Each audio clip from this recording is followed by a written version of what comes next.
ele vai ser um grande nome futuro assim, do São Paulo, como referência de setorista, né, de fonte, da mesma forma que o Rodrigues e o Afonso são hoje.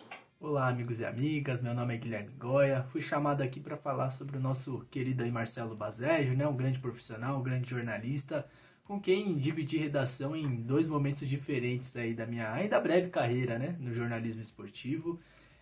A primeira delas, eu ainda como estagiário, né? Na Gazeta Esportiva, lá em 2019, né? Então, passei 2 anos aí de estágio na Gazeta Esportiva, tendo o Marcelo já como repórter setorista do São Paulo e eu ainda estagiário, né? Então um período que aprendi bastante. Alexandre Silvestre, 50 anos, jornalista, colega de redação do Marcelo. É maravilhoso trabalhar com ele, né? Uma nova geração, um menino que tem ideias diferentes em alguns momentos em relação às minhas, né? Porque eu venho de uma tradição mais antiga, né? Com alguns conceitos, alguns paradigmas. O Marcelo ele já tem uma linguagem mais moderna, eu aprendo muito com ele também. Fala pessoal, tudo bem?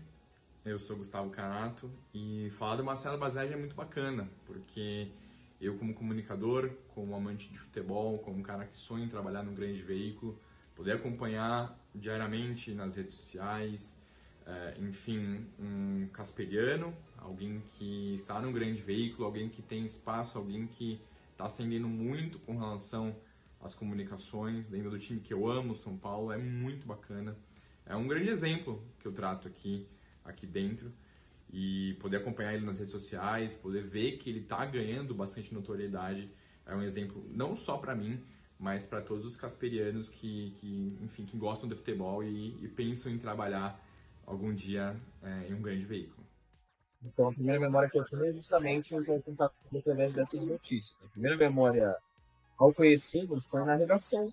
Mesmo quando eu cheguei, né, fui contratado no início do ano passado na produção da Gazeta. E aí a minha mesa eu ficava de costas para ele, né? Mas eu cheguei com todo mundo, cumprimentei também, cumprimentei meu nome. Meu nome é Marcelo, aí ele já quebrou o gelo ali, ele falou, pô, você é meu xará, então. Aí ele já se cumprimentou, já se falou, e eu já o conhecia, né? Mas ele não sabia quem eu era, então foi aquele nervosismo, mas é aquele nervosismo bacana, assim, de saber que esse é um meu colega de trabalho. Olá, meu nome é Bruno Queiroz, eu tenho 19 anos. Eu descobri o Marcelo como setorista através do Twitter, para falar a verdade, porque eu acompanho muito o Lucas Musetti, que é o setorista do Santos, que trabalhou no UOL e no Gazeta, e através disso, como o Musetti tinha muita influência no Gazeta, eu conheci o Marcelo, que inclusive trabalha lá também, na Gazeta Esportiva, e pude acompanhar o seu trabalho, acompanhando o São Paulo. Acho que foi num jogo contra o Santos, não lembro o ano exatamente, se foi 2021, mas acredito que o Santos tenha perdido. Iniciando, primeiro trabalho que eu lembro, porque ele assinava as matérias do site. Mas ele começou a fazer um pouco de televisão, um pouco de transmissões ao vivo na internet. Me recordo talvez da primeira transmissão dele, quando ele impunha o microfone pela primeira vez, falando para a tela, né? Que foi numa prova ciclística 9 de julho, patrocinada pela Gazeta. Uma prova tradicional que voltou depois de muito tempo, e ele fez ali a cobertura, a reportagem, colaborou com a gente. Lembro que ele tinha ainda insegurança em segurar o microfone e tal, de se posicionar, porque é completamente diferente você escrever, de você fazer televisão ou internet com câmera, esse tipo de coisa, áudio e vídeo, né? Mas ele já tinha traquejo, desde o começo a gente percebia os textos dele, obviamente muito bons, porque vinha da escrita, continua na escrita. E o Marcelo é um grande apoio para mim até hoje, porque ele é um setorista do São Paulo, que tem muitas fontes no São Paulo, que tem um ótimo relacionamento interno lá. As reportagens dele repercutem bastante. E muitas vezes, quando eu, que cubro mais o Palmeiras no dia a dia da televisão, quando eu preciso fazer Palmeiras, quando eu preciso pular o muro, eu aproveito também algumas informações do Marcelo, dou uma consultada nele. Também tenho as minhas fontes, claro, mas eu sempre dou uma alinhada com ele, ele me passa muita coisa legal para eu não dar barrigada. Bom, para falar aí sobre o trabalho dele, né? Acho que não tem como não destacar aí a qualidade, né, a credibilidade, o respeito com que o Marcelo trata aí as informações, né, o jornalismo como preza, né, o bom manual do jornalismo, aquilo que a gente aprende na faculdade, mas também nas redações, sobretudo na Gazeta Esportiva, que é uma grande escola aí do jornalismo esportivo, né. Marcelo é um cara que trata com muita seriedade o trabalho, então a gente, né, sempre via ele na redação, desde quando eu era estagiário eu sempre observei isso, as apurações, né, então sempre tratando com muito respeito, sem cair ali no sensacionalismo, né, que é uma grande armadilha, sobretudo nesse momento aí em que as redes sociais também têm uma voz muito grande, né, abre espaço para muita fake news e nós jornalistas temos que estar sempre atento a isso, e esse é um cuidado que o Marcelo sempre teve no seu trabalho, né, e acompanhando ele diariamente na redação, a gente podia já observar isso, né, então sempre apurando, indo atrás da informação correta, dando os créditos quando necessário, mas também tendo os seus furos, as suas informações exclusivas, as suas fontes, para dar também a informação que é importante também no trabalho do jornalista, né, no trabalho aí da Gazeta. Ontem, dia 5 de julho, o Marcelo fez um post em sua rede social, Twitter, no qual ele revela um comentário do técnico Dorival em relação à tolerância maior a técnicos estrangeiros no Brasil. O que é nativo não tem valor, disse Dorival Júnior. Bom, eu acho que isso reflete muito desenvolvimento do futebol em seus respectivos países. Não é à toa que os 3 maiores clubes do Brasil atualmente, os 3 mais fortes e poderosos, possuem técnicos estrangeiros. Palmeiras com Abel Ferreira, português, Flamengo com São Paulo e Argentina, e Atlético Mineiro com o Kudô, que agora eu não vou lembrar a nacionalidade, mas com certeza não é brasileiro. O mercado de técnicos no Brasil se encontra totalmente saturado, com técnicos que ou são muito velhos e já não se adaptam mais à situação do futebol, ou são muito jovens e imaturos. Um cara muito legal, um cara sem vaidade, um menino esforçado, trabalhador, que checa, recheca, apura muito. Outro dia ele estava até conversando comigo, pô, Ale, eu preciso turbinar mais minhas redes sociais, eu preciso melhorar o meu canal, porque é o futuro, que na verdade não é nem futuro, já é o presente. E tabelar com o Marcelo Baseggio é fazer gol. Oi, aqui é a Júlia. Eu resolvi gravar esse vídeo para explicar um pouquinho, primeiro para o professor Camilo e para quem quer que esteja vendo esse vídeo, do porquê que eu escolhi falar do Marcelo. Bom, eu não sou fã de futebol, futebol nunca foi a minha praia, e esse ano eu tenho como uma das minhas metas acadêmicas é trabalhar em cima de personagens e de áreas que eu não tenha tanto conteúdo e tanta informação sobre. Então, eu entrando em contato com a Gazeta, eu achei o Marcelo, que é um comentarista que eu já tinha ouvido falar um pouco. Eu sou santista, eu não sou são paulina, eu não acompanho muito São Paulo, mas às vezes quando eu estou na casa da minha avó, meus primos estão vendo o jogo de São Paulo, meus primos e tios, e vira e mexe a gente coloca para ouvir os comentaristas da Gazeta. E numa dessas vezes eu vi o Marcelo e falei, nossa, que dicção boa que ele tem, ele é muito centrado. E aí foi aproveitando que eu estou fazendo Casper, vai que rola conversar com ele. Então, acredito que deu para trabalhar bem em cima disso. Eu adorei fazer esse trabalho.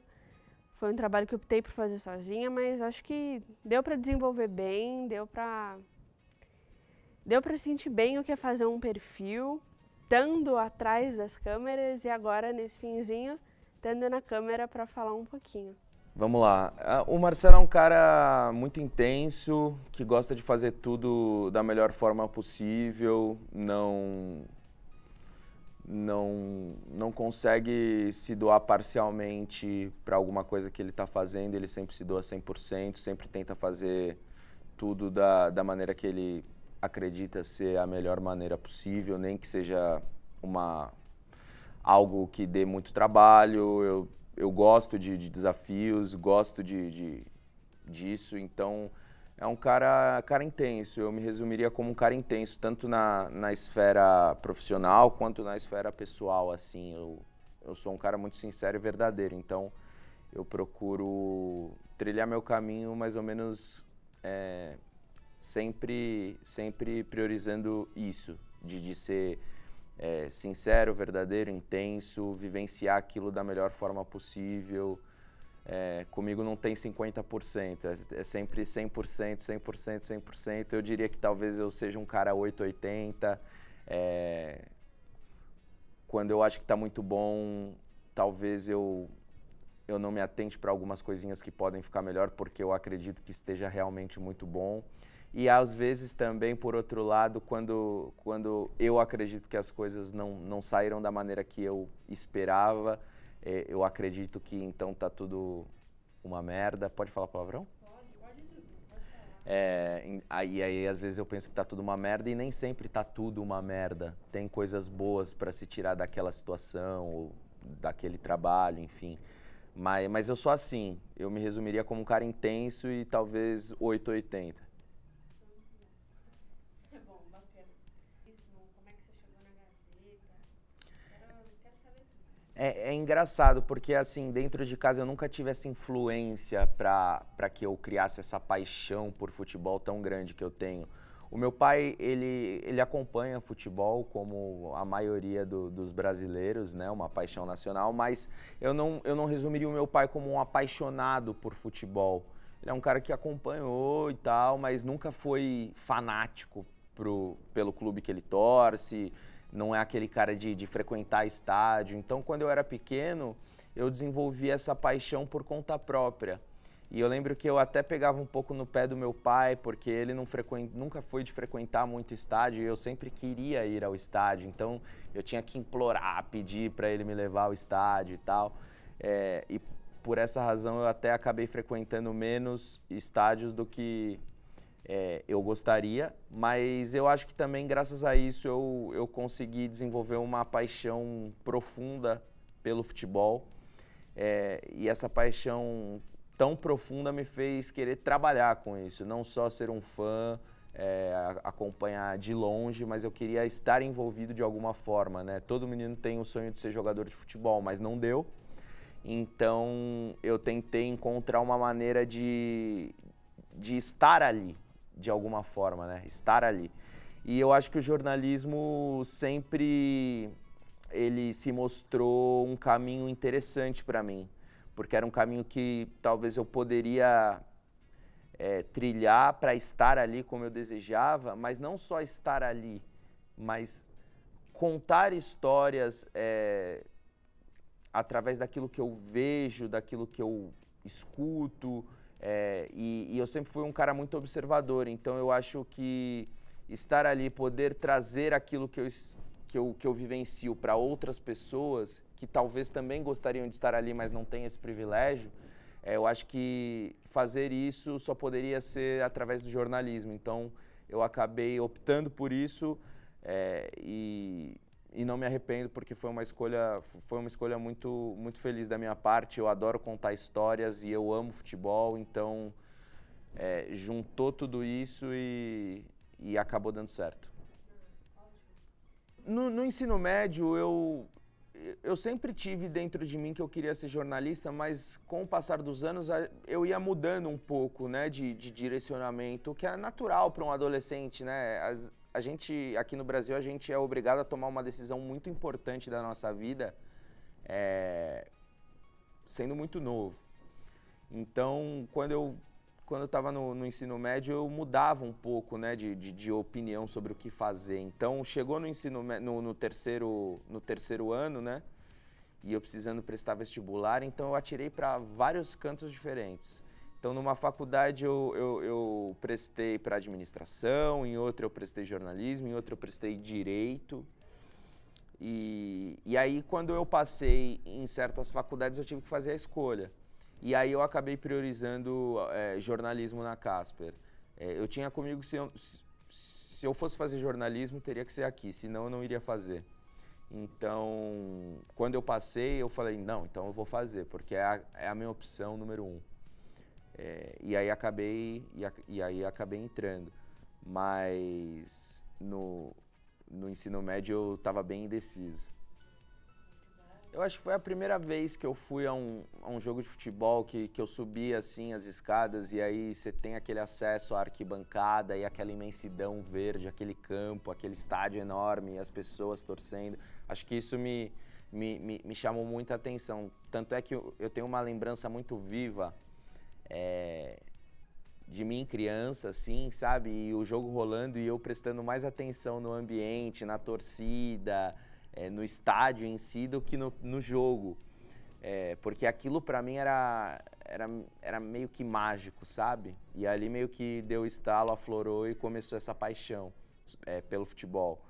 E daí em diante não parou mais. E aí você vai crescendo, você vai criando mais consciência, você vai tendo mais entendimento do jogo, vai acompanhando mais coisas, né? Na TV, na internet também, posteriormente, né?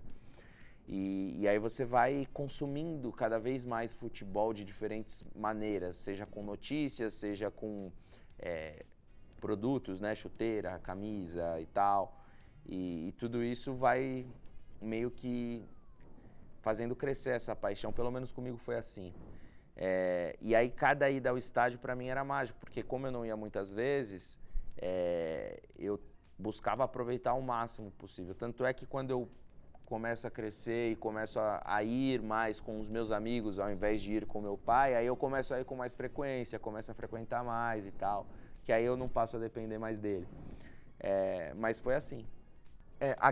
A Casper sempre teve um diferencial de ser uma faculdade que oferece, né, ainda, oferece a possibilidade de você estagiar no próprio prédio onde você estuda, né, porque tem rádio, tem TV, enfim. E aí sempre, periodicamente, abria processo seletivo para a gente poder se inscrever e estagiar na Gazeta, né. Então, quando abriu, eu me inscrevi. Eu estava no 2º ano da faculdade. Eu me inscrevi no processo e era uma coisa que eu queria muito. Pensa, poxa, a concorrência para trabalhar com esporte, jornalismo esportivo, ela é muito grande, né? Porque eu vou dizer que vai para pelo menos metade dos meninos que entram para fazer jornalismo, pelo menos na minha época era assim, a metade quer trabalhar com futebol. Então a concorrência era muito grande. Então a gente se inscrevia, mas a gente se inscrevia falando, poxa, será que vai dar? Será que vão me chamar? Será que eu vou entrar? E nessa época eu estagiava com comunicação corporativa, então eu trabalhava numa multinacional suíça de cimentos e tal, e fazia um trabalho super burocrático, assim, digamos, aquela rotina das 9 às 6, trabalhando em empresa, ambiente corporativo, traje social e não era muito aquilo que eu queria, sabe? Eu queria contar histórias. Então eu decidi sair do estágio, pedi para sair do estágio mesmo não sabendo se eu iria ser chamado. Mas eu tinha aquilo dentro de mim e pensava comigo, poxa, eu quero trabalhar com isso, eu não sou feliz fazendo o que eu faço. Então, se não der certo ali, eu vou procurar outra coisa, mas vamos torcer para dar certo. Então eu saí, só que, sei lá, é louco isso, né? Eu sentia dentro de mim que ia dar certo e de fato deu. E aí quando eu recebi a ligação de que, ó, parabéns, você foi aprovado, sabe, eu fiquei aliviado porque foi uma decisão muito arriscada, né? Saí de um lugar sem ter nada ali na manga e tal, mas deu certo e aí eu estagiei 2 anos no site gazetesportiva.com, aprendi bastante com o pessoal lá. E aí, ao final do meu estágio, surgiu a oportunidade de eu ser efetivado, o pessoal gostou do meu trabalho. E aí eu fui efetivado antes de terminar a faculdade, então no último semestre ali de 2017 eu tive que conciliar, né, trabalho com faculdade. Mas aí deu certo e aí tô até hoje, vou completar aí. Completei agora porque eu comecei em maio, completei 6 anos como repórter e tô super contente.